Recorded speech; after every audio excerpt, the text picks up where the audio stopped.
Well, that one worked. So we're in here. We in here. Don't know if it's unlisted. That's public. Okay, that was public. That's all right. Mm, obviously, not the vigilante only fire away that it should be, but that's okay. Fire away that it should be. Working on it. Trying to get it going. Trying to get it going. Copy. All right, making this in the vigilantes. Now,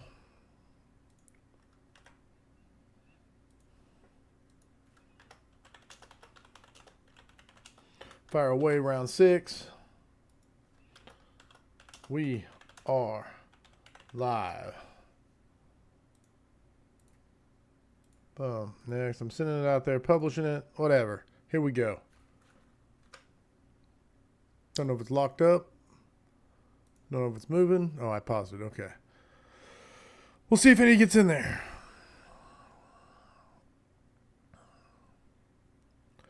Mic check, just chilling.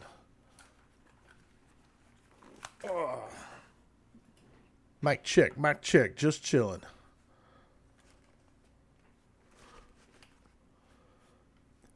Perfect. Thank you, Alan. Thank you. It was for the last, I don't know, 10 minutes I've been trying to get it to work. Sam set it up. Is it paused? Or is that me? Okay, it's just me. Please ignore the guy. Okay, making sure. It's just me. Welcome, Alan, to the Fire Away. It's you and me, buddy. Oh, for the last 10 minutes I've been trying to get it to actually work. Sam set it up so it'd have a link so everybody could come in and chill, and for whatever reason, next I'm sending it out there, publishing it. For whatever reason, it was not doing its thing whatsoever. What's up, Mr. Shackelford? How you doing, brother? It's been a minute. Been a minute since I seen you. Back at it again. We doing this. I got Fairlife, one of my favorite things in this planet. I'm going to move my Coke Zero off camera until they decide to start backing and sponsoring the Fire Aways. I believe that, Mr. Shackelford. I believe that. Doing a lot of heavy rescue? Or just rescue in general? I'm telling you this. If you don't drink chocolate milk for a month or so, and then you have one of these Fairlives, it is like one of the best things on the planet. One of the best things on the planet. It's like, oh my goodness, that's like chocolate milk. It's not, but it's really dang good. Who else going to be? Is anybody in here going to be at firemanship this next week? I almost canceled this just because of the firemanship. I had so much going on.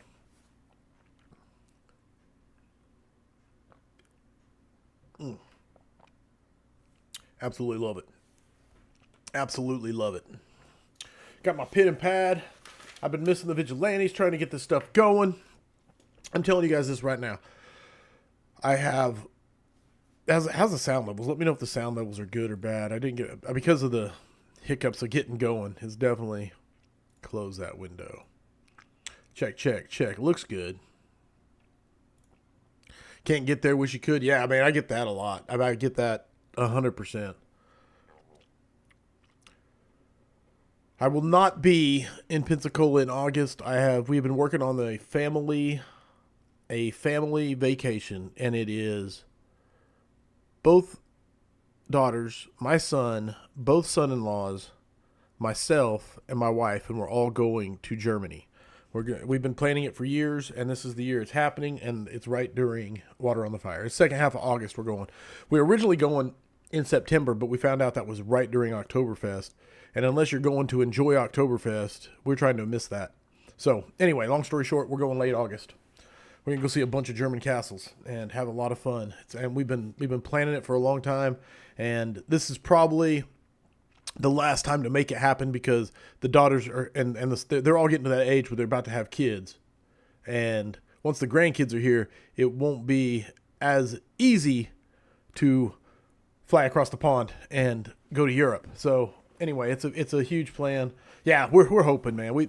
Amanda's been scheduling trains, and we're backpacking. I mean, literally, we're gonna do backpacking and go see castles, and yeah, no doubt. I'm excited. I told Amanda, I said, just plan what you want to plan. All I'm gonna do is make memories with the family. Man, and this is it, Derek. If I was planning it, I would drag them on like a Band of Brothers reenactment tour and hit nothing but World War II, everything World War II. 100%. I would. That is all we would be going to. Now we are going to hit Dachau. Basically, what we're doing is we're yes, but we are seeing the concentration camp, but really not. I told Amanda, do everything you guys want to do, and I will have a blast hanging out with you. But no, if I was doing it, I would be dragging them to all the old battlefields and doing those reenactment photos where you stand at the same place, you know. But I told Amanda, hey, me and her will go back and do just that and not drag the kids to all of that stuff. So this one is strictly trying to enjoy the kiddos and make the memories as we do it together. And I've never done anything where I just had a backpack and that's it. So I've bought these not special, but linen shirts. They like wick, and you can just wash them like in a sink even if you need to or whatever. And they dry like within 30 minutes. So I got those. It's buttoned down, so they work for a restaurant or for walking around normal. Anyway, we've really put a lot of thought into this whole backpack trip across Europe, not across Europe, mainly across southern Germany. But anyway, enough about that. That is why I won't be at Water on the Fire, and I'm super excited about it. And I'm also super excited about the Culture Forge. Just did the final run through with Sam this morning. I'll try to explain this. There are like 4 computers being used. I'm using 2 on site. He's using 2 at where he's at. He has all 4 of his monitors. I've got the 2 monitors. We're going to have the screen. We've got 3 streaming services. There's so much that could go wrong where this thing just falls flat on its face because of the moving parts. But we ran it really, really smooth today. Really smooth. Chuck H says, love Germany. Remember, they are sticklers for rules. Crosswalk says, don't walk, do not walk. Hey, I'm a stickler, so that's I'm one of those that'll sit there even though there's no cars coming most of the time. So, sounds like a great family vacation. Enjoy the trip. Gregory Van Ham, welcome, my brother.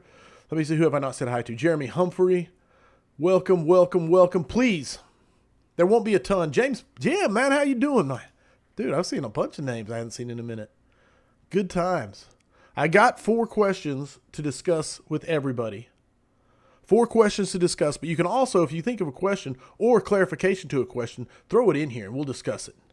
We will absolutely discuss it. Need to get a rental. One of my son-in-laws is renting a sports car of some sort, and he's going to, man, I forget which one it is. It's right outside Cologne. It's a racetrack, and that day he can go and race the car around. He's a speedy car guy.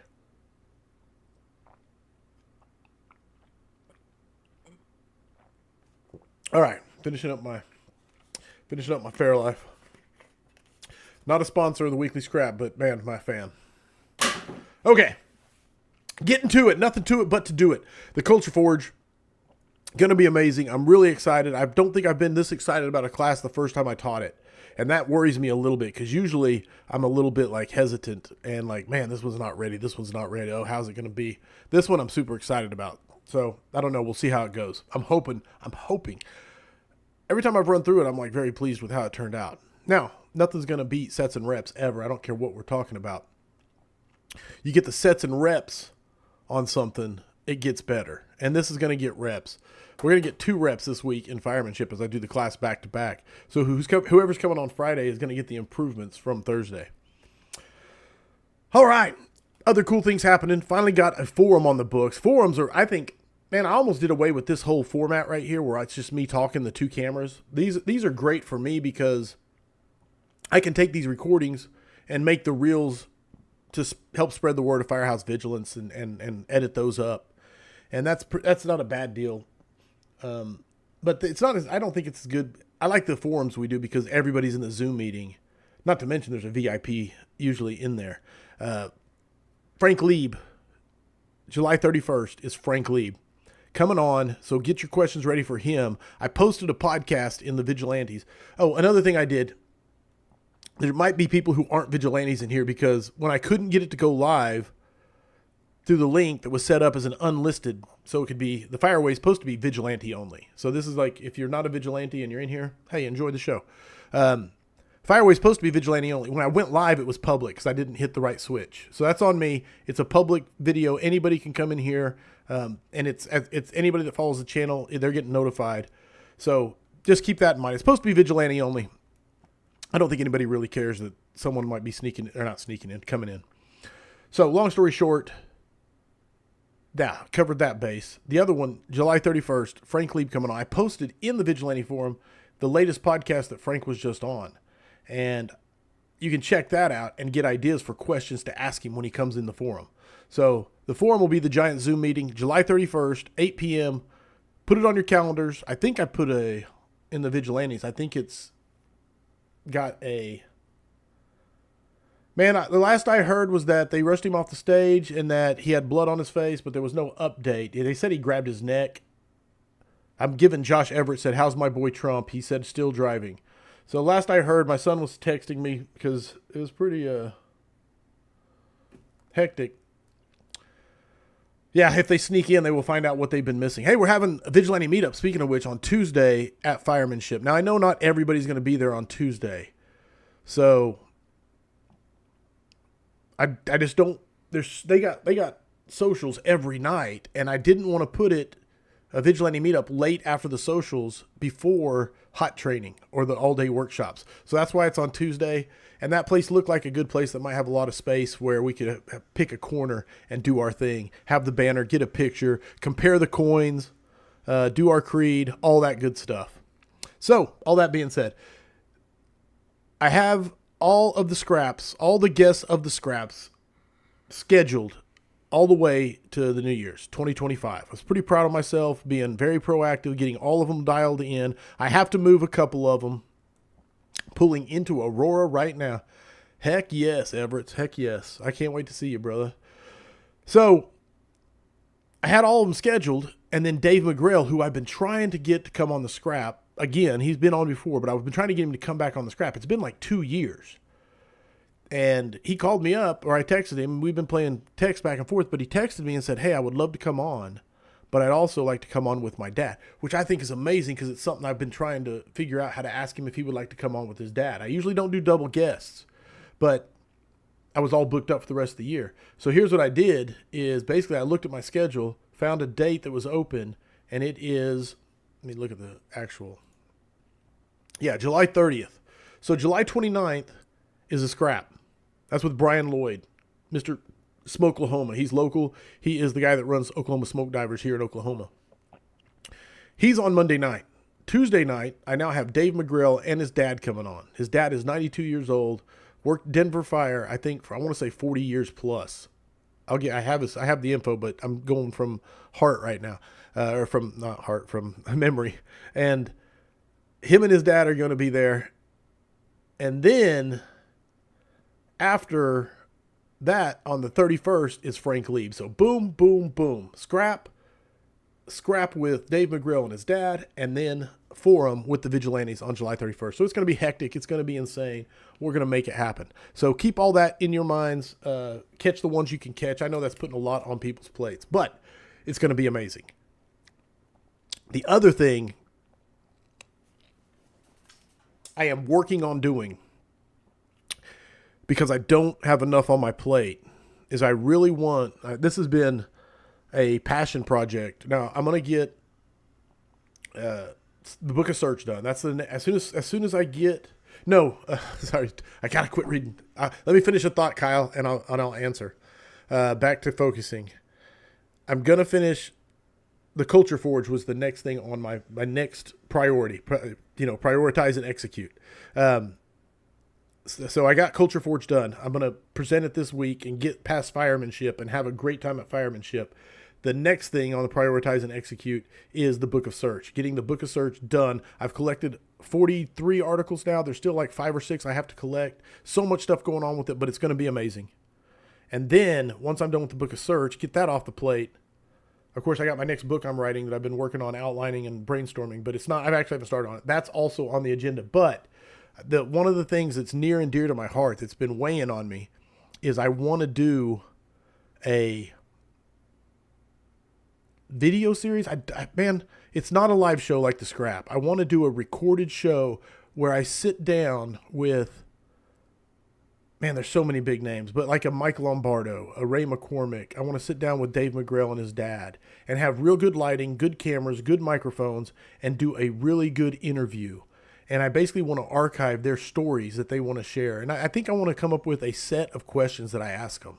You know, a lot like the questions that we asked at Rob Fisher's retirement party. If anybody saw those that were posted on social media, it was like most memorable fire, craziest story, craziest thing you ever saw, favorite place you worked. You know, and I want to record those for posterity. And anyway, so that's I don't know if I'll ever have the bandwidth to get to it, but I've really been thinking and focusing on that in my brain. I think it'll be amazing. And just do like really, edit them well, good sound, good quality, and then save them forever and put them out there. And I think it would be amazing because we're going to lose those if we don't record them in some way, shape, or form. So anyway, that's one of my projects I'm getting ready to start on. I think I'm going to call it the Firehouse Vigilance, the Archives. So doing that, and I'm working on that, the Chief Studio, that's not bad. But Kyle, are you done with, no, I'm not done with Mega Scraps. In fact, I think there's like 4 or 5 that I plan to do. It's just, I tend to get my plate full and then like, oh yeah, I should do a Mega Scrap. Wait a second, what am I going to, and I'm going to have to do another double header basically like I'm doing with the McGrails to get it fitted in there. I want to do a Battalion Chief Mega Scrap and focus on battalion chiefs that are really plugged in and keep their battalions going. And that's a Battalion Chief Mega Scrap. I want to do a mental health Mega Scrap, focusing on mental health and the crisis of what's going on first responder wise across the board. And man, there's others, but again, so yes, no, I'm not done with the Mega Scrap. In fact, I put out that poll recently on the Vigilantes that said, hey, what do you want to see more of? And Mega Scraps was the number one thing. So I want to try and get to a point where I do 4 Mega Scraps a year. Every 3 months, there's a Mega Scrap coming out. Now, I may not do it every 3 months. It may be 2 months and then a break and then 2 months in a row or whatever. You know what I'm saying? But I'm going to try to, my goal is to get 4 Mega Scraps a year out of the 52 scraps. So, but they're not going to happen on accident. And that's my problem is it's all floating and bouncing around and clanging off its, just clanging. All the ideas are just clanging off each other in the chaos that is my brain. And so much doesn't make it to the front. Doesn't make it out. So anyway, I could make excuses, but that's what it is, man. I just get going. So all that being said, fire away. Here's the questions. I'm pulling them up, maybe. Possible. I got to go back to Vigilantes, scrolling.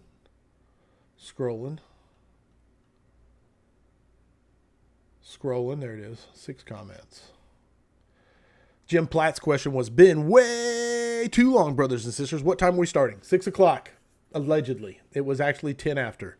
So I did post having trouble going live. Load more comments. How's the Culture Forge coming along? This comes from Megan Smith, and I'm telling you, it's amazing. I am so pumped about this class that I'm scared how pumped I am about it. And I know I've already said that, so I won't belabor the point. I will say this. You're going to be divided into teams. You have to pick a mascot. You have to make up a team name. You're going to be working on mission, vision, and values, and not in just a generic mission, vision, and values way. We're going to be interacting with each other. You're going to be scoring the things you do, scoring each other's attempts at all the different exercises. I think there's 4 scored exercises and multiple call outs. Anyway, yeah, the Culture Forge, I'm really excited about it. I built the class that I want to go to. Now, whether anybody enjoys the chaos that I created, we'll see. But I'll give you an update after Thursday. Alan wants to know, I don't know if this is Glugowski or not. Alan, is this your question? How do you deal with it? It just says Alan on Vigilantes. How do you deal with a chief that makes it impossible for us to attend outside hot training? How do you deal with a chief that makes it impossible to attend outside hot training? And if it is you, okay, it is you, good, because I wanted to ask about this. You'll have to clarify, because I'd like to know how they make it impossible, and if it's truly impossible, or do you mean impossible to do with the department support? Like, because I don't understand how someone can stop you from doing whatever you want to do on your days off, and that's what I was trying to understand. If they actually put out a policy that says on your days off, when you're not here at work, you are not allowed to go. Yeah, what is impossible? That's the question on the. I needed clarification. Mine's all in. Nope, ain't mine. Mine's all. Oh. Won't let you take your gear and has your spare gear locked up. That definitely would make it tougher.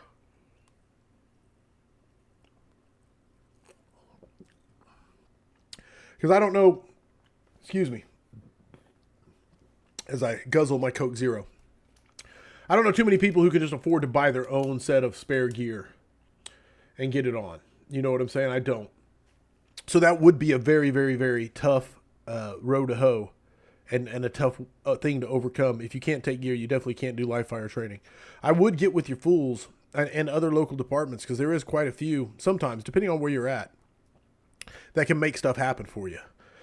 Local fools especially. And if you don't have a fools, maybe just find like-minded souls in your area, and you guys pitch in, work together, and find a way to overcome and buy some used gear so that you guys, and maybe you just guys, work together, do whatever you got to do. And if you could get 4 sets of gear, then 4 of you could go at a time, and over time build it up. But I would definitely get with the fools groups and see, because, yeah, get with the area guys and borrow some.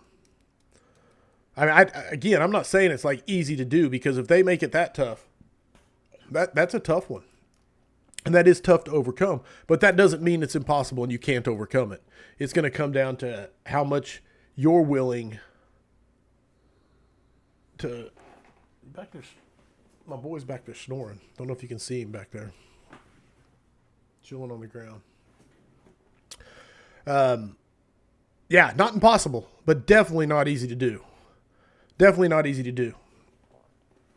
Yeah, there you go. Shackelford said join the volley department. Very high walls around our department. Yeah, that's a great question, Jim. Why does he have that mindset? Did someone ruin gear in the past? Give us more details, Alan. More details are always fun. And this is what makes the Fireways exciting, is actually digging into these questions. Does he just have the mindset that every nickel is his nickel, and training costs money?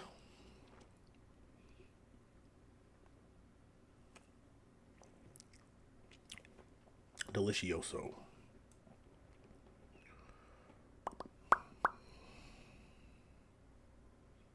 They are afraid some instructor will intentionally destroy our stuff. Wow.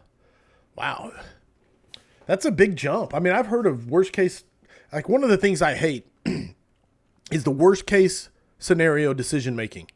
It's like when they just say, what's the worst possible thing that can happen? Okay, let's make our policy based around that worst case scenario. And that's tough, man. That's one of those things that just absolutely drives me crazy, because you get the but what abouts and the what ifs, these giant what if scenarios. What if some instructor intentionally destroys our stuff? Well, obviously we can't have hot instruction if that's the case. But how bad of a worst case scenario is that? No, Kyle's got a good point. You can always still do the lecture part, but I get what the question was. The hot, absolutely, man. But John's got a good point. He has done a lot of live fire training. There's a lot of people in the room that have led a lot of live fire training, and just demolishing gear is just not something that just.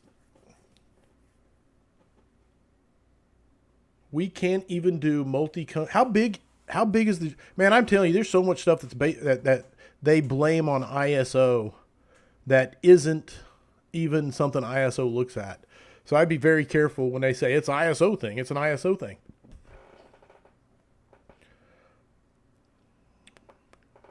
That's a BS reason from him. What happens if gear gets damaged during in-house training? I'm guessing, Jim, that in-house training probably isn't encouraged very much. I mean, obviously, if they can't even do multi-company training because of response times, I don't know how big the jurisdiction is. If you're talking like a 800 square mile area where people are driving, I don't know how big your response area is. But unless it's just something ridiculous. No, that is. I mean, we're not here just to beat up on your chief, but we're not just here. It's my experience. It's been about money, but always I experienced training being canceled because OSHA was called and the chief banned it as a punishment from OSHA being called. Yeah, OSHA states are tough too. 3 engine, 1 truck. Find a new department at this point. I know, better said than done. Yeah, there's always that. ISO also requires about 160 hours of training per year. But ISO requires more. There's a lot. 14.6 square miles, and he's worried about response time because of multi-company. See, that's just asinine. Nice, John. I don't know how big the delay is as I read your chat, so I may be responding to your comments way after they show up. Who are your union reps? If you have them, they can help you. They can fight for what is right and making sure that the firefighters have the training they need and continuing education. Man, these are all good stuff coming at. But that is, man, that's a very, very toxic thing. And I don't want this to be just a beat up on Allen's chief type deal. We don't have a union. What state, if you don't mind me asking, Glogowski?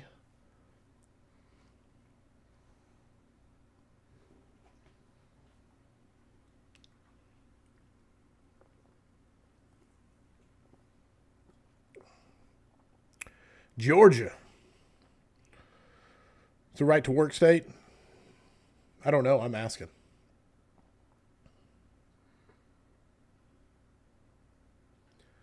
And I live in a right to work state. Oklahoma's a right to work state, but we have very strong unions still.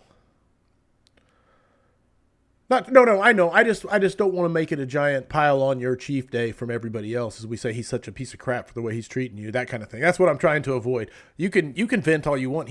This is one of those things, and you can pick on your chief. We're not here to do it. Is that Smoky Squid, C.R. Brooks? I'm trying to get people's names right when I see the different handles at the different places. Excuse me, my allergies are kicking my ass, so I got my trash can next to me like a spittoon. Cody, why not focus on what's really important? Two of our brothers, man, I'm with you. I'm with you on the suicide being a major, major issue. Absolutely a major issue. Smoky Squid.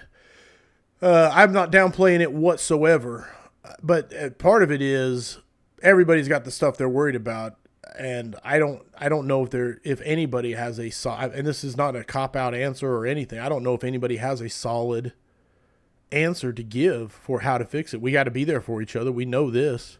We got to reach out, check on each other, make sure everybody's okay. We need to look out for our brothers and our sisters. We need to check on them and go beyond, hey, how you doing? Okay, and walking away. We got to absolutely dig in and find out how they're really doing. And we got to be present. But I other than these broad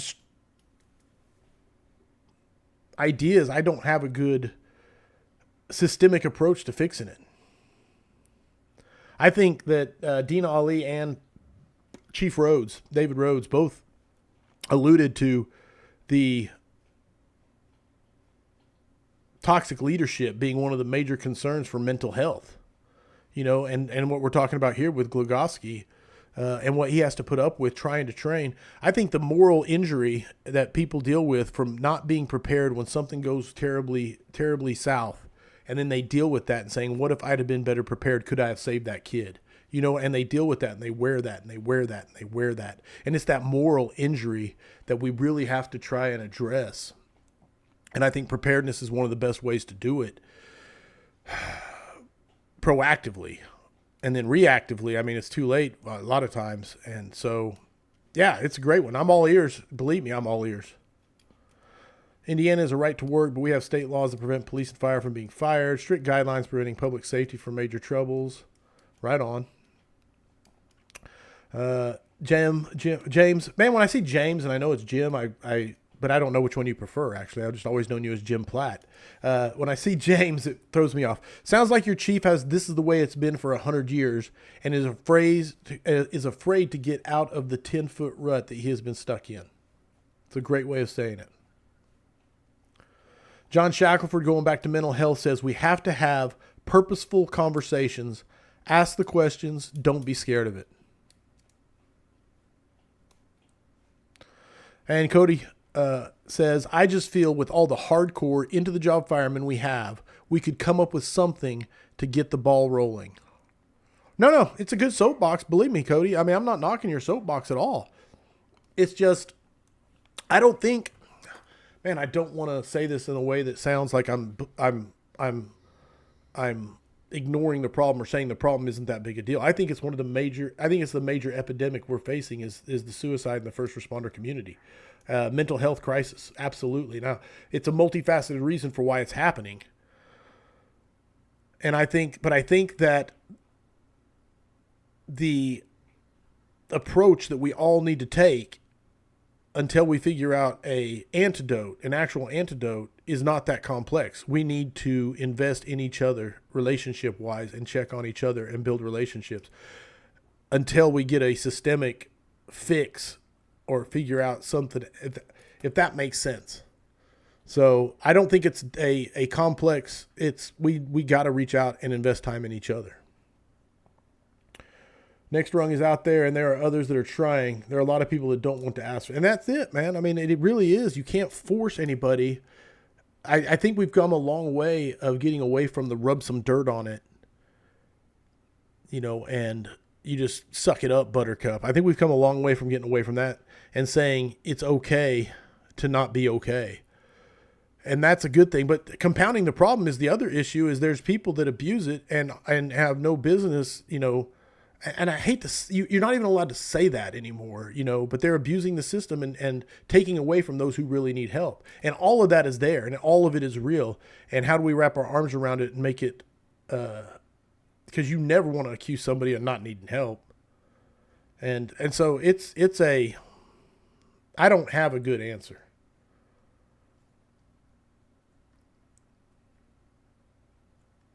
I think he said 3 weeks ago. Or is the Miami one even more recent? No, and the suicide numbers crush line of duty death. I don't care if you're counting just all LODDs, not even fire LODDs. It's absolutely insane. Now, the scrap guest for a week from Monday, Andrew Pristach, he's coming on. He has a take on suicide and mental health that he might share on that scrap, and we'll see. Yeah, Kyle hits it there too, is there are plenty of new school people that are asking for help, but the old school people still hide it from everyone. And I'm going to be honest with you, man, that's the way it was when I first hired on. They just told you, rub some dirt on it. You're going to see a lot of screwed up shit. That's what you're going to see. Get used to it, We just had a murder-suicide last week here in Georgia. Man, I don't know the whole. That one's been. I've been tracking that one just because there's quite a few vigilantes that knew the people there in the Georgia deal, and I didn't know. I followed the story, but there's been very few details come out so far. Yeah, both very young too. I think both 24. It's crazy. No doubt about it.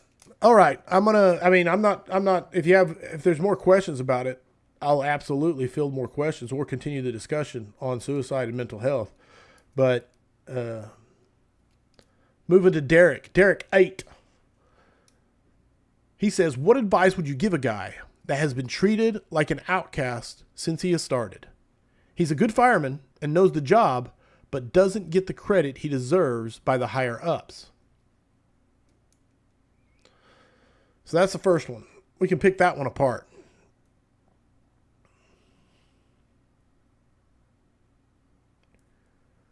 Yeah, I think Alan, I think that's part of it. I'll say Glogowski for Alan Glogowski, and I'll just say Alan for Alan.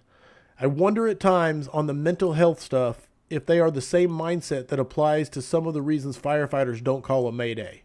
We are fixers and can work through it or get past it. I think that's a huge part. I really do. Is just the same, like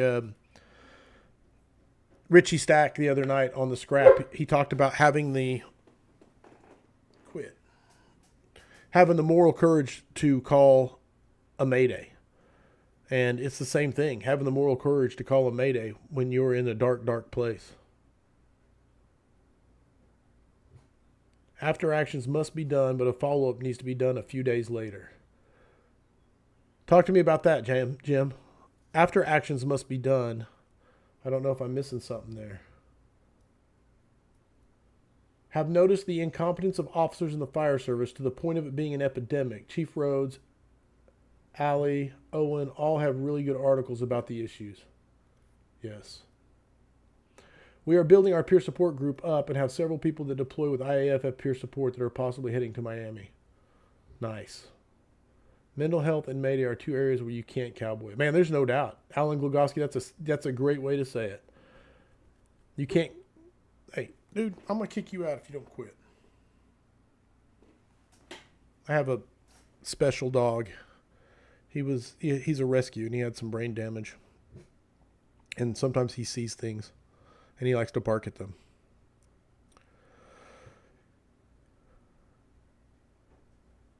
John Shackelford. Okay, John Shackelford's going back to Derek's question, I believe.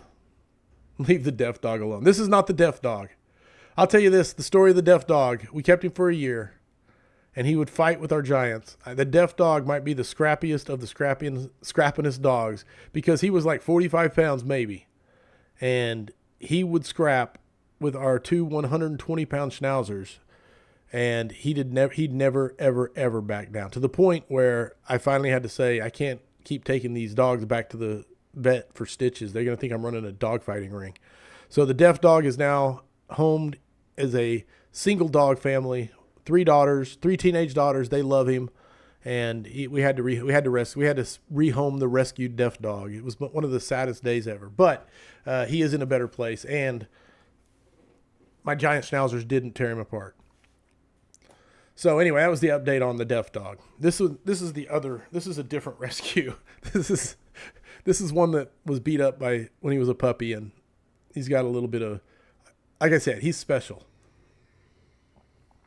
There's no other way to say it. He's down here growling. All right, back to Derek's question, because my squirrel brain is in full effect this evening. What advice would you give a guy that's been treated like an outcast since he started? And there's so many questions I want to ask here, but I want to start with, is it just the culture that they treat people like an outcast from the get-go? Is it that toxic of a culture where a new person becomes an outcast? Did he become an outcast in a vacuum? All right, bud. Come on.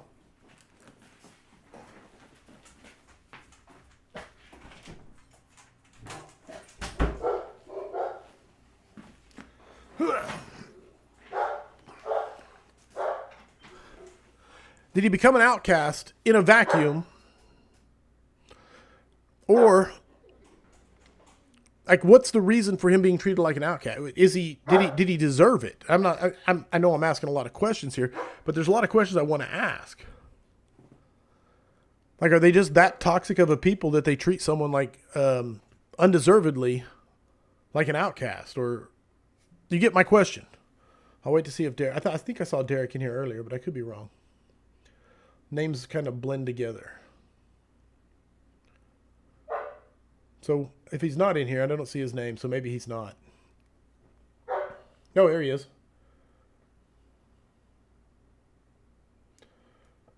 He's not from around here, is he? You got that old boy mentality, the old school, like you don't fit in because you're not from around here. That's a toxic culture, man. If someone can't come in and stand on their own 2 feet, if you can't judge him by the content of his character, and then that's a toxic atmosphere, and you got toxic leadership. If that's truly he's treated for that reason, then someone needs to stand up and say, hey, this isn't right. Plain and simple. And problem is nowadays you got so many people that are afraid to be candid, to stand up and say, hey, this isn't right. This should not happen this way. And usually it only takes one. People know what's right and wrong. But there is, I'm trying to think of his name, Brian LaFleur. He came on the Scrap a few weeks ago, and he wrote that article that he shared, and he talked about the major that influenced his life as a Marine. And he said, one of the things he said, the pieces of advice, and I'm going to butcher it a little bit here, but he said, the world suffers from an overabundance of tact and a lack of courage. I think that was the quote. An overabundance of tact and a lack of courage. Because sometimes you just got to call a spade, and you got to say this is not acceptable.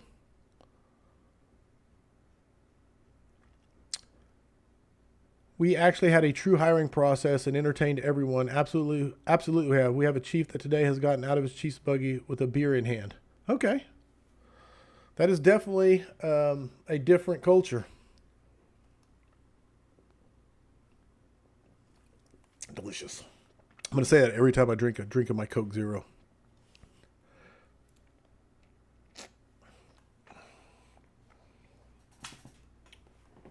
So why is he, if he fits what you were looking for and a hard worker, how come he got stuck with the outcast label? Just strictly from being hired in from the outside? I mean, is he an asshole?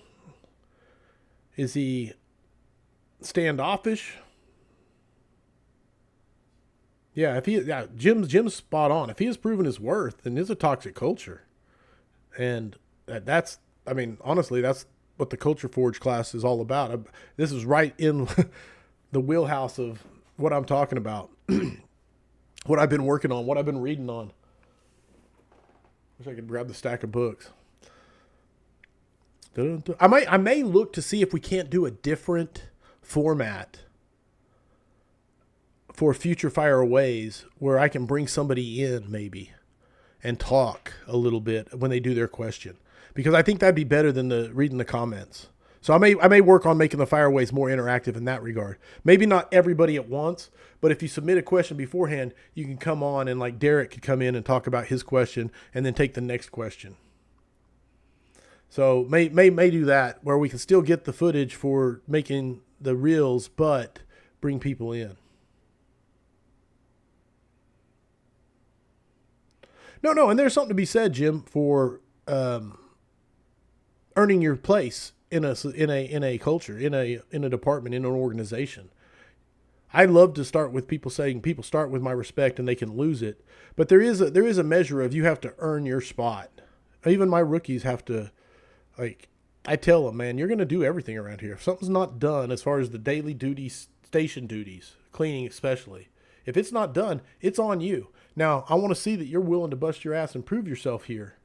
And if you do it, and you do it with a good attitude, I promise you, before long, you'll have the other people coming and saying, hey, let me help you here. And that's something you earn and you take pride in. And you should absolutely take pride when that happens. Derek says, the chief at the time gave him that impression. I know where it needs to go, but I cannot get him to show or say anything. He comes to me as a brother firefighter and knows that I do not think that.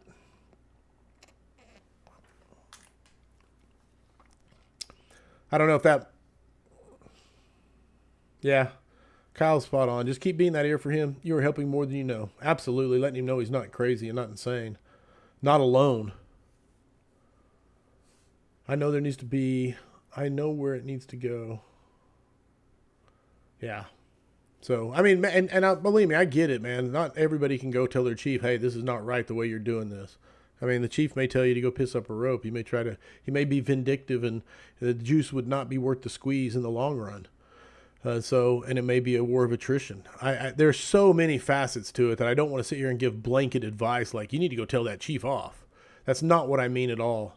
I'm speaking very broadly about a lot of issues. It's like kind of like what Candace Ashby talked about on her scrap when she talked about sometimes you just got to call it out and say that enough's enough. This doesn't go on here.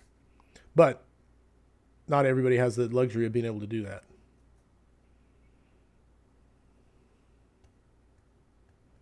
10 pounds of pressure, 100% of the time.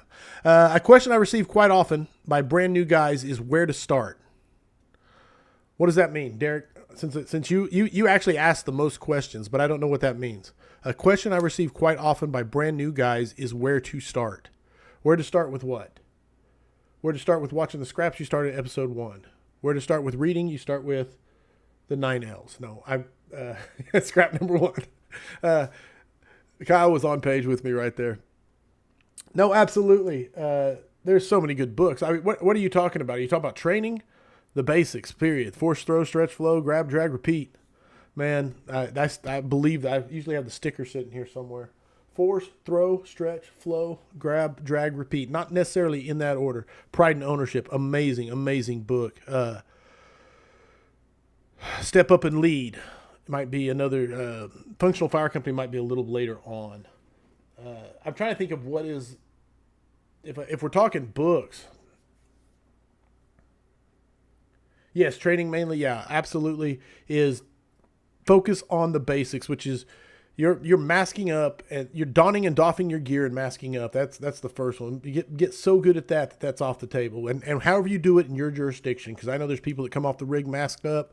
We can't do it in our masks. They fog up too instantly because they're crappy. We don't have that giant Scott hole that you can actually breathe out of. Firefighter Pre-Plan is a good one. That is a good one. There's another one. I'm trying to think of what it was called. It has the boots on the cover. Is that Firefighter Pre-Plan that has the boots on the cover? But, man, dig in. If you're a brand new person, dig in like a tick into somebody around there that is well respected. And they may not realize it, but you just made them your mentor. And dig in like a tick and suck every bit of information you can out of them. And I'm serious. Like, take advantage of the respected people in your organization, and absolutely, you never know how much that means to them. So, yeah. But I honestly, donning, doffing gear. That's where it starts. That a quick don, and then from there it's the force, the throw, stretch, flow, drag, grab, repeat. And you take those and you master those, then you've freed up so much bandwidth. I don't care what situation comes along on the fire ground. The game has the boots. The game, okay. I tell him to focus on one topic at a time and make sure you are good to go and ask questions. And that's a big one, man. And again, that comes back to your culture, because if your culture discourages questions, if people get told, that's such a dumb question, why would you even ask that? So, and that's where you have to, turn the ship and say, make it not just okay to ask questions, but encouraged. And that comes from leading by example. Leading by example, being the first one to step up, and making it okay to fail. Because I promise you, if he goes out there and tries to throw a ladder and then people mock him, make fun of him, and no one else is doing it, he's going to quit doing it as soon as he is able to. He's going to do the minimum amount, because nobody likes embarrassing themselves. But if you step up and you get out there and you go and you do the reps with them and say, hey, it's no big deal. Keep at it. We'll be doing this together. I promise you, you'll get better, and you'll set the bar for your organization. You'll change it. All right. I love the question. A couple questions for me personally, or for you personally, I guess. Do you find yourself in the position you are in, wanting to be that fireman on the end of a hose line making a knockdown? I don't know if I'll ever not be in that position. I don't know if I'll ever not feel like that. I don't care what position I'm in. Even if I could be 70 years old and overweight and more out of shape than I am, and I'll still be wanting to be on the end of a hose line making a knockdown. Now, it's a mindset deal that I realize that's no longer where I'm at. My job is to make other people very, very good at that. Now, it's important that I throw on my gear and put in a few sets and reps with my crews every once in a while. Even though I'm not as smooth as I once was, it's still important that I do it.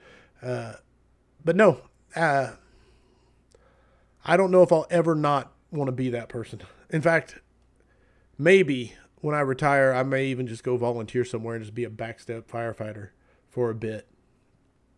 We'll see. We'll see. A couple questions for you personally. Do you find yourself in that position? Yeah. Yeah, I absolutely do. I don't know if that'll ever go away. Even, and just because of my position where I'm at now and the way our jurisdiction works, I'll probably never be, like I said, I think I said it on a podcast recently, I'll probably never be interior on a fire again unless it's as interior command, in charge of a stairwell or something. It's just, I don't get down to the tactical level. I definitely don't get down to the task level as a responsibility in my organization. I mean, the sky would have had to fall out for me to be down to the task level. It's more of in charge at the tactical level and mainly the strategic. But anyway, there is some regrets for that probably in my mind. But that's not my job anymore. My job is to make sure the people that take care of the people are ready to take care of the people.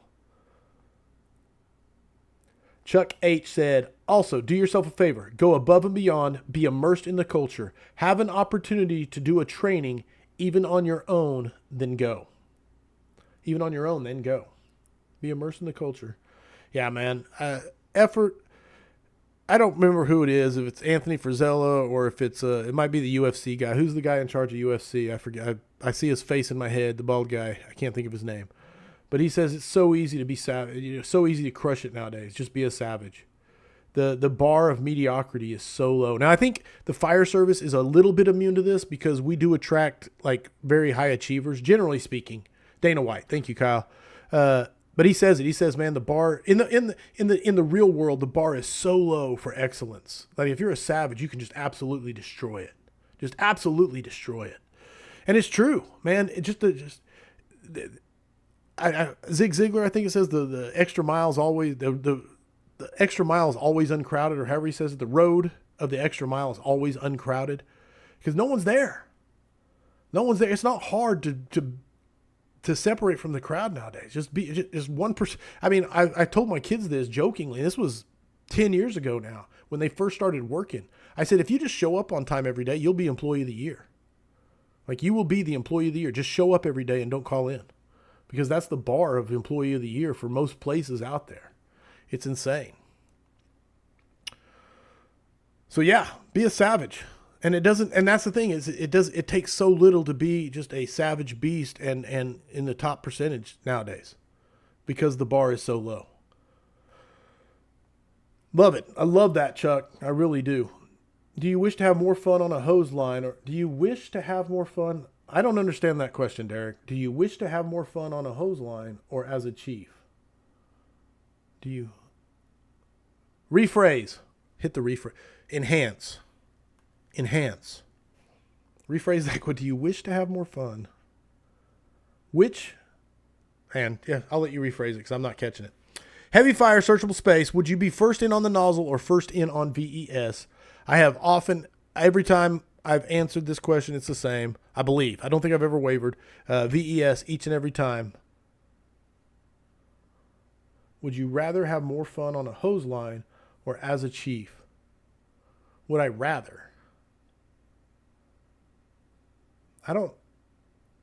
There's nothing that compares to like being on the knob, pushing down a hallway when it's getting it, not knowing if you can even make it. I mean, there's just something about that adrenaline rush, that darkness, the rebound, all of it, man. And it's not like I'm just Mr. Jobtown, got to do it hundreds of times or something. I've never got to do it enough to where I'm sick of it.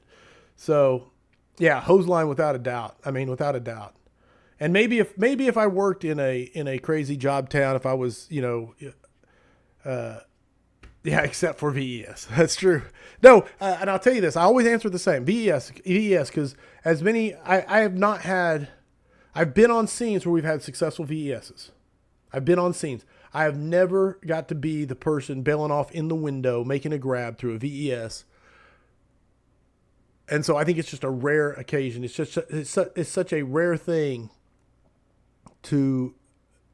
for us in suburbia here. So please take that with a grain of salt.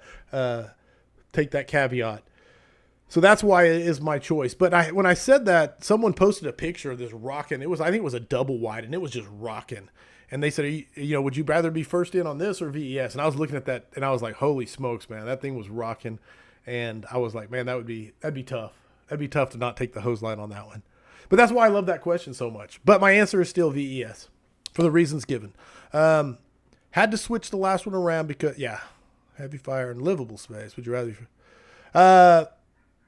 There we go. That's the posted questions. And this is why we need more posted questions.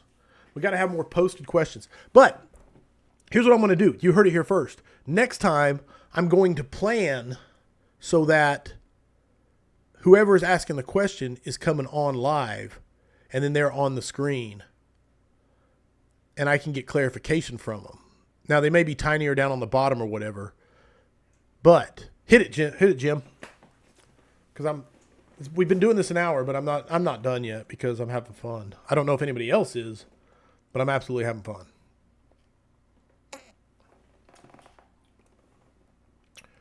Dun-dun-dun. I await. Is there such a thing as a 10-year slump? I don't know if I would put and say there is a 10-year slump, but I know that slumps exist. Peaks and valleys exist. Now, is there one that's built in around the 10-year mark just because of time? I would say no. But I think that there are slumps that you could hit. Yeah. And the reasons for it are multifaceted. I would say no, there is not a 10-year slump, but there are slumps. And if you're around 10 years and you're in a slump, you might be wondering that. Does that make sense? I'm thinking it through. I know what I mean is the fact that slumps you could have a 10-year slump at 2 years. Been a firefighter for 25 plus years, but at my current agency for around 10 years, some days I am over it. Man, I firmly believe in the bucket, the backpack, whatever analogy you want to give. I firmly believe that you can only absorb so much. I don't care how tough you are, how good your support system is, how much willpower you have. I think that you can only handle so much. The human will, the human spirit, it's amazing. It's amazing what it can do. The defiant power of the human spirit. But I don't think it's those things that really are the cause of it. I think I go back to David Rhodes, Dina Ali, all that stuff, is that it's the politics. It's the toxic environments we have to endure when all we want to do is go out, answer calls, help people, and get better at this job. But we got to put up with so much toxic bullshit that has nothing to do with the job from small-minded people who have somehow risen to positions of decision-making authority. And yeah, okay, there you go. Politics and culture seem to have a huge effect on this. Man, and that's why I say it's not a 10-year. That's not a 10-year slump. It's the environment you are forced to try and endure. And I mean, if you've read Simon Sinek's, I think it's Leaders Eat Last. Yeah, I think he talks about it also in Start With Why. But he talks about our tribal system, how we're designed to belong to tribes. And I'm getting into if Sam's still in here, he's like, oh no, here goes Corley. He's going to talk about self-determination theory. But you have to have that relatedness to feel motivated. As a human being, you need those three things. You need competence, you need autonomy, and you need competence, autonomy, and relatedness. And when those things exist, your intrinsic motivation can bloom and you can be the best version of yourself. But if those things are missing, if one of those things is missing, then it becomes toxic for you. It's your willpower that keeps you going. And your willpower will only last so long. Anyway, without just breaking down and start teaching the Culture Forge right here and now, the competence part of it is you have to have a strong vision to follow in your organization, a strong vision of what success looks like. Because if you are a go-getter, if you are a doer, if you are a high performer, you're going to create your own vision of what success looks like. And if that's not in alignment with your organization, it's going to cause friction. It is absolutely going to cause friction. And those people that are in charge, those people that run the place, if you see success, they're going to be envious of that success. And they will absolutely, maybe not openly, maybe it may even be subconsciously, but they will become vindictive and retaliatory towards their high performers who strike out and set their own vision of success. I don't know why that's so true, but it absolutely happens on repeat. And that's on the competency side of things. You have to have that vision to follow, and it needs to be in alignment with the organization. Because when it's not, you'll make up your own. And that, when you make up your own, it casts this huge spotlight on the person that should be giving you a clear vision of success. So then that goes to autonomy. Autonomy is your ability to make the decisions for yourself. And not only, it's not just the ability to make decisions, it's also the ability to feel authentic while you do it. You have to feel authentic in what you're doing. And that ties back to your values.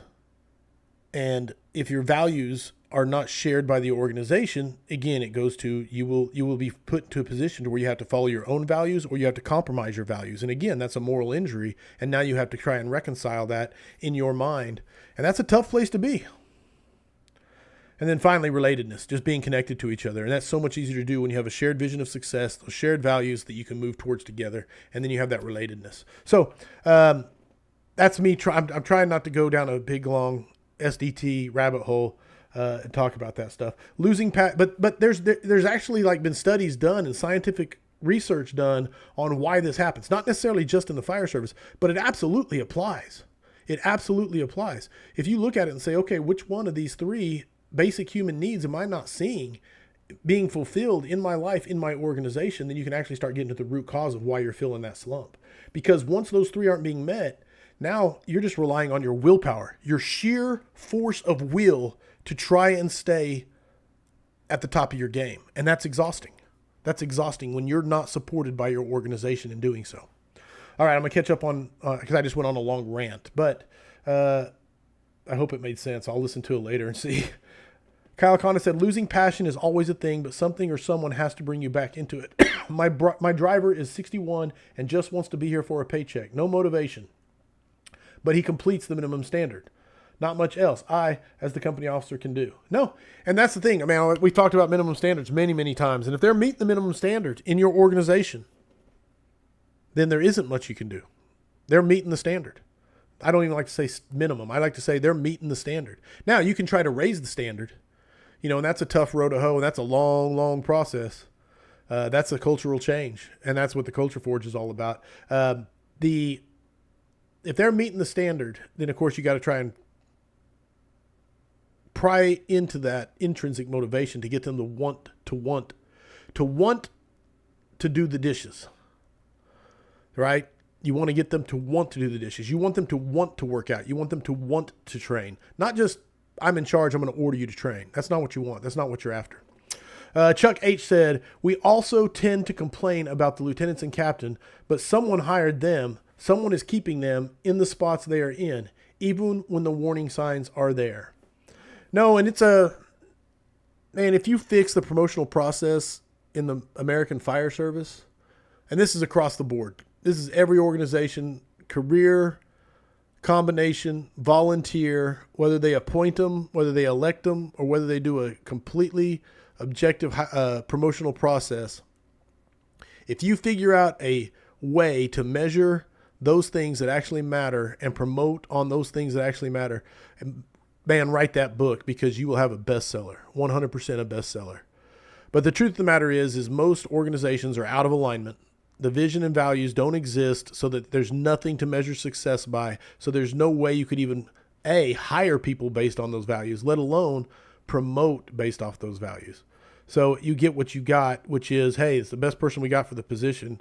Yeah, sure, we can move him out, but just going to put another one in there. Sorry, I'm flying through things now, and I'm also rambling. So you guys got to type in there STFU. Derek said, when it comes to a personal yearly evaluation, do you have a check off that they have to complete to meet the evaluation? Derek, I don't know if I just am not good at reading what you say. A personal yearly personnel. Okay, that's me. So a personnel yearly evaluation. Man, we have an HR form that is terrible. And that's just the truth of it. We have an HR form, and it's not very useful. I've done some research and downloaded a bunch of articles and other people's evaluation forms to try and figure out a way to make a good evaluation form. And that was a passion project of mine in my own organization, but it didn't get much traction. And I think other people are now working on it.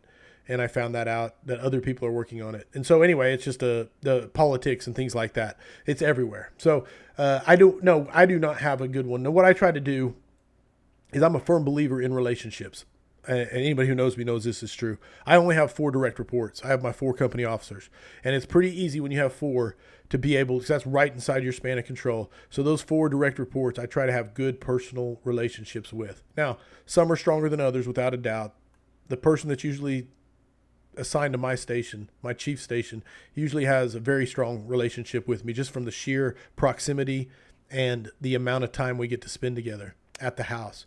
But I try to have a strong, clear set of expectations for them to fall into so that, man, they don't have to wait for a yearly evaluation. If I see something happening, I can address it in the moment. I can address it pretty damn quickly and let them know, like, and it's usually not in a adversarial way. It's more of a coaching or a, hey, I'm worried about seeing this. Should I be? And it's usually a conversation because we have such a good relationship. And I almost, yes, and like one of the major things I tell them, and I learned this from Chief Shannon Stone, is I need my people to tell me the things I don't want to hear, but I need to know. And that is the most important thing you can teach the people that report to you, is I need you to tell me the things I don't want to know, but I need to hear. And if you're ever not comfortable doing that, I've failed. So all that being said is, no, I do not have a checkoff list. I try to do it by being invested in them year round and then having those conversations as needed, which amazingly enough, if you run it that way, you don't need to have many conversations. Most of them are just checkups, making sure that everybody's on the same page. In fact, it's almost where it gets so good and easy. It gets so easy that you forget what got you there, and you start slacking off on the relationship building and spending the time, and that can be its own animal, its own slump. We are supposed to start doing them, but I hate not having something formal. No, some people need the formal. Some people do need the formal. Now, Derek, I don't know what level you're at, Derek. We'll have to talk some, but I don't know if you're talking about your crew. If you're a company officer, you're talking about your crew. I don't get me wrong. I love a nice formal standard. I think it's great. Just recently, we did I borrowed it from Scott Thompson. Big surprise. But I downloaded these PDFs that he had, and I wanted to know, what is the standard we want to have as a shift? What's the standard for putting on our bunker gear? Starting from nothing, tones come in, how fast can we put on our gear and be ready to roll in the rig, right?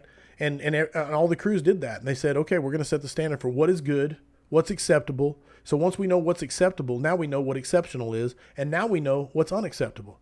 And it's not a department thing. It is strictly, and we did it I was going to make one for all these different skills. Again, Corley projects.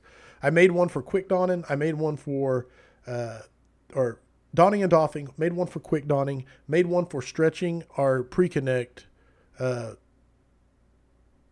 think it was 35 feet. And having water at the tip, basically. Bled. What is it? Check the pattern, bleed the air, and ready to go. Masked up, ready to go at the door. And that was just a standard, but I want to be clear when I say it was not a department standard. It was let's define what good is for us so that we can define what excellent is and what we can define what unacceptable is.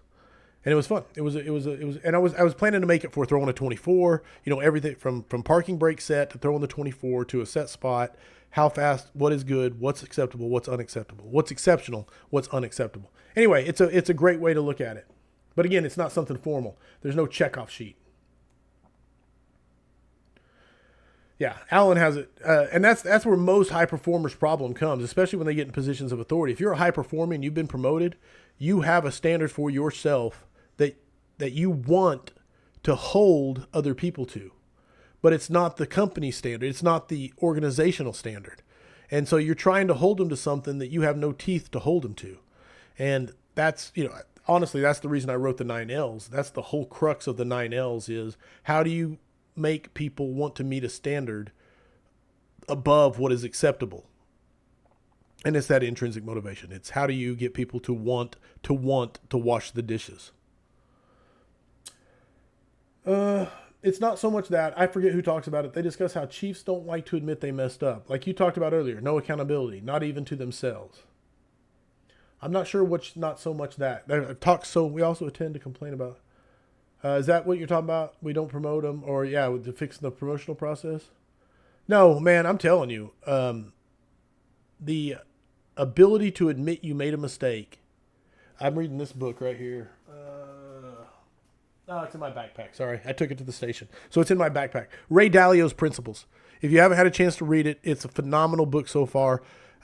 Ray Dalio wrote it. It's called Principles, and he says the reason for all of his success in life, 100%, the reason for his success in life is his ability to say, I screwed up. How can we do this better? I screwed up. How can we do this better? And I'm telling you, it's powerful. And the rest of it's just the principles that he lives his life by. And it's a good book. But that's it. Ego, EGO. EGO, number one problem in the American Fire Service. Ego. Number one problem for toxic cultures. Number one problem for toxic workplaces. The number one problem probably for cause of mental health because of the lack of psychological safety in an organization caused by the inability of people in authority to say, we messed up, we did that wrong, how could we do it better? Chuck H. said, Platt, I agree, brother, and definitely not talking about all. Seems to be the times the few stick out from the majority. Upper management love them and don't understand it. Makes no sense. Derek said, I am the captain on the shift and have been instructed to evaluate the 2 guys I have. Our new mayor wants yearly evaluation completed. I hold the guys I work with fairly high, but other shifts are not. Yeah. No, and generally speaking, like the mayor wants something on paper so that he has something to measure. And I can't knock that but I found that, and don't get me wrong, I've researched, the Marines have an amazing evaluation system that I've just been researching, that HHR one, humility, honesty, and I'm screwing it up. That's also a really good one. But most paper evaluation systems just fail to hit a mark of getting in and having a good, honest, candid conversation with a person. It's check boxes and ratings, and that does not translate into for me, an evaluation of a person is trying to let them know, hey, this is how you can improve. This is the areas I see that you need to improve in. And it's not you were late twice last year. You get a 3 on your punctuality, your attendance. Your safety, you always follow all the safety recommendations. So I'm going to give you a 5 out of 5 on your safety recommendations. That's not what it's about. It's about knowing your people and giving them the feedback, the candid feedback that they can receive to make them better. All right. Who's got more questions? Timestamp from Kyle Condiff. I'll have to go back and see what was timestamped because the delay, I don't see it for a while. The delay. Boom, man. We got about a little over an hour and 10 minutes. Not bad. But I am excited. Here's what I discovered. I love talking to you people. You. I love talking to, can you write up something basic with the acceptable, excellent, unacceptable benchmarks? That's perfect. Hey, let me see if I can share. Let me see. Hold on. Give me a second. I'm going to do screen share. This is how I do my live. Okay. Can you guys see this? I'm going to go into my drive here. My drive. MFD stuff. Chief stuff. Standards. So this right here was the one we were working on. Can you see that? Yeah, that's good enough to see. So I stole these from Chief Thompson, okay? He has these different ones. Now, I only got, like I said, I only did the first, I want to say, this was the first one, MFD Standards Drill 1. Now, the thing is, there is no acceptable, excellent, unacceptable here. This is us going to find out what that was for us. So everybody was at the same place, right? This is donning your bunker gear. Everybody starts standard, full PPE, properly donned, ready to roll. Start point, in station closed with gear staged. That's the same place for everybody. You start on go. You don your gear, radio donned, radio on proper channel, all fasteners properly fastened, mount apparatus and fasten seatbelt, and the stop point is when it clicks, right? And so I gave them this and said, I want you as a crew, because every station's different. That's the one thing. It's okay to say, hey, everybody's going to do this in 32 seconds or less, right? But some stations, our station one, man, it takes an extra 10 seconds just to get to the bay. Not that that's part of this, but you get my point. Every rig is different. So I wanted each crew to decide for themselves what is acceptable. And once you know that, then you now know what exceptional is and what a sucky time looks like. And they're all, alpha personalities. So once they start doing it, they just want to get faster and faster and faster. So here's the next one. This is a PPE, mask up and drill. And this is going from you're bunked out with your pack on, but you're not on air, and it's going to gloves on, breathing air, no skin showing, and you stop your time stops on clap. Don't care how you do it. Don't care if you do it with gloves on, but you start with your helmet on, and helmet comes down and then back. So, man, Alan, for that one, I think it was next to the rig. It was not that one. And again, everybody can make their own. You know what I'm saying? Just as long as you're doing it as a crew, that was the whole point on that. The next one was one firefighter, 200-foot, 1 3/4 cross-lay deployment. So you can see it all laid out there. Again, none of these have times on them because the plan was to figure out what the time was. And then the final one I think that we had done was a 200-foot. I think this was a 2-person company preparedness. No, dry. Yeah, anyway, you can see it all. Start time once the parking brake is set. And I'll send these to anybody who wants them. I might even... But see, the problem is you get into these ones down here that are not, these are ones I've stolen, but I haven't built them yet for us. So like there's everything from Blitz Attack. And so I think I only have the first 4 that I made for us. The rest of them are Corley plans to make this someday when he has some time, and he never does type deal. So anyway, I hope that kind of gives you an idea of those. Again, it was, you know how it is if you're a company officer and you got to come up with training for the day.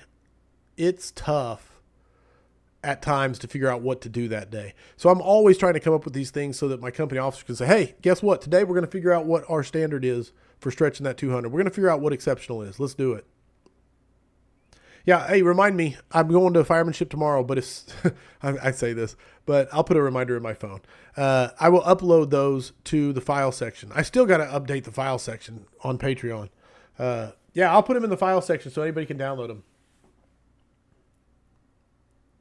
I'm telling you, Estero County down there, is it Schwab? Who's out in Estero County? Man, I'm going to get it wrong. Now it's going to lock up my brain as I try to think of who's down there. Their rookie book, it's not a rookie book. It's a fire department book. It's amazing. It is amazing. I'll have to share that too. There's so much stuff I need to put in the file section. I have honestly been dropping the ball over the last 6 weeks or so by just working on this class. And so no excuses. I made sure the scraps got done and then working on the class. But I love this. This right here, Fire Aways. These are easy to do. There's not a lot of cognitive or preparation. I just had to figure out how to make it go live. And so, hey, Alan, I've got Sam. Sam's amazing. Sam's awesome for the technical side of things. And then Amanda's also a great assistant. The problem is that Amanda can't do a lot of the firefighter stuff because some of it she just doesn't understand. Like she doesn't, yeah. It's in the book as words, not pictures. It's in the book as words, not pictures. I'm lost on that one, Jim. I need clarification. I feel like I'm reading these and I'm like, maybe I'm the one that's special. Maybe it's me. It's in the book as words, not pictures. All right. Oh, okay. I don't know where I found those. He sent them to me at some point. Maybe I'm not even supposed to share them. That might be something I shouldn't do. It's in the book as words, not pictures. Okay. No, but I still got them from him. So he has them somewhere too. I should have asked before I showed everybody, I'm sure. But he shares everything, so I don't think he minds. So if he does get mad, it's everybody in here's fault. I'm writing down your names. You're all on double secret probation now. Firefighters definitely need pictures. All right. I love you all. Amanda's on her way. I'm going to take her out for a pre-firemanship beer. Okay, he shows him in his class. I think that's where I originally saw him, Kyle. I've seen Chief Thompson speak so many times. I'm not sure what I've gotten from him, just in our talks, our private talks, and what's been shared publicly. It all blurs. It all blurs. So, I love you all. Hey, thanks for tuning in. This was fun. I really am excited. The next Fire Away, spread the word. The next Fire Away, I'm going to bring people in to have their conversation with them, and I think that will be exciting. I really do think that'll be a better format, and we'll still have the conversation going off to the side, but we'll bring one person in at a time, and that'll make the Fire Away, I think, more interactive. More Mega Scraps. Mega Scraps. I try to do 4 a year, so 2 more. I owe 2 more. Or I owe 3 more for the year, but I'm going to try and do 2 more before the end of the year. I don't know when I'm going to fit them in. We'll figure it out. And think of the topics for Mega Scraps. Maybe I should make that a poll. I wonder if we can do a poll where you can enter your answers and then people can vote on the entered answers also instead of me coming up with them. I'll look and see what the options are. Hey, thank you for the questions. And I love it, man. Thank you guys for hanging out. I am now going to chill. Love you all. Be safe. See you if you're going to be in